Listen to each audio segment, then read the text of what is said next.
আসসালামু আলাইকুম। আমরা দেখব বিপাক। বিপাক ২ ধরনের। এক ধরনের হচ্ছে অ্যানাবলিজম বা উপস্থিতিমূলক বিপাক।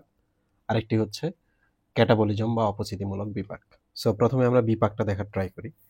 আমরা ১ম এ যেটা করব ইংলিশ টার্মটা দেখব। মেটা, মেটা মিনস চেঞ্জ। ওকে? আর বিপাক তোমরা সবাই জানো। বিপাক সহজ কথায় যদি আমি বলি বিক্রিয়া। ওকে? তাহলে বলো তো বিক্রিয়া মানে কি? একটা A কিসে কনভার্ট হয়ে যায়? B তে কনভার্ট হয়ে যায়। তাই তো? দ্যাট ইজ কল্ড বিক্রিয়া। তাহলে ওইটাই তো চেঞ্জ, তাই না? দেখো তো এখানে কি হলো? এটা বিতে চেঞ্জ হয়ে গেল। তাহলে এখন থেকে আমরা মনে রাখবো বিপাক বা মেটাবলিজম হচ্ছে আসলে বিক্রিয়া, রাসায়নিক বিক্রিয়া। ক্লিয়ার? এবার চলে আসি রাসায়নিক বিক্রিয়া কয় ধরনের হয়। বিপাক বা মেটাবলিজম কয় ধরনের হয়? ২ ধরনের হয়। এটা হচ্ছে এক ধরনের আর এইটা হচ্ছে ২ ধরনের। প্রথমটাতে দেখো একটা ৬ কার্বনের গ্লুকোজ থেকে গ্লাইকোজেন হয়েছে। এখানে অনেকগুলো গ্লুকোজ মিলে গ্লাইকোজেন হয়েছে। তাই না? সো গ্লুকোজটা হচ্ছে একটা মনোমার, ৬ কার্বনের একটা যৌগ, আর গ্লাইকোজেন হলো অনেকগুলো গ্লুকোজের একটা পলিমার। তাহলে গ্লাইকোজেনটা বড় না? তোমরা এবার বলো, গ্লুকোজটা গ্লাইকোজেনে পরিণত হইলো, তাহলে এখানে কি হলো? রাসায়নিক পরিবর্তন হলো। তাহলে এটা একটা বিপাক না?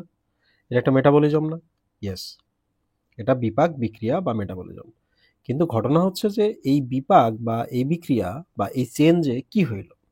এই চেঞ্জে ছোট একটা জিনিস বড় হয়ে গেল। মনে রাখবা, ছোট কিছু যখন বড় হয়ে যাবে সেটাকে আমরা বলবো অ্যানাবলিজম বা উপচিতিমূলক বিপাক। কেমনে এটা? আমি এক্সপ্লেইন করি। দেখো, এই অ্যানা, তোমরা অ্যানাফেজ শব্দটার নাম শুনছো না? কোষ বিভাজনে এই অ্যানা শব্দের অর্থ কিন্তু উপরে ওঠা। তোমরা অনেকেই জানো না, অ্যানা মানে হচ্ছে উপরের দিকে গমন করা। তাহলে আমি দিয়ে দিলাম উপর। ওকে? এবার উপচিতিমূলকের এই যে দেখো, উপচিতি, উপ লেখা আছে না? উপ মানে হচ্ছে উপর। ওকে? ঊর্ধ্বে, উপরের দিকে। আর চিতি মানে হচ্ছে চেঞ্জ আর কি। চেঞ্জ বা হচ্ছে পরিবর্তন।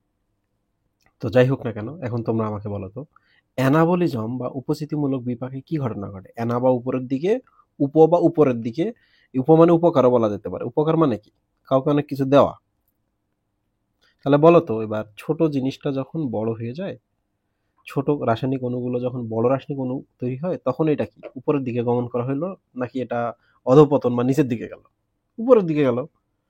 তাহলে উপচিতি মানেও হলো উপর বা উপকার। তাহলে একটা রাসায়নিক ছোট জিনিস বড় রাসায়নিকে কনভার্ট হইলো। তাহলে আশা করছি এটা মনে থাকবে। সহজভাবে মনে রাখবা, উপচিতি উপর বা বড় হইল। অ্যানাবলিজম, অ্যানা মানে হচ্ছে উপর, উপর মানে বড় হয়ে যাওয়া। তাহলে ছোট রাসায়নিক অণু যখন বড় হয়ে যায় তখন সেই ধরনের মেটাবলিজমকে আমরা কি বলি? উপচিতি বা অ্যানাবলিজম। পরেরটাতে দেখো, এখানে উল্টা ঘটনা ঘটছে। একটা গ্লাইকোজেন আমরা ভাঙছি, ভেঙে অনেকগুলো গ্লুকোজ, ছোট ছোট গ্লুকোজে কনভার্ট করছে। তাহলে বড় জিনিস কি হচ্ছে এখানে? ছোট হয়ে যাচ্ছে, তাই না?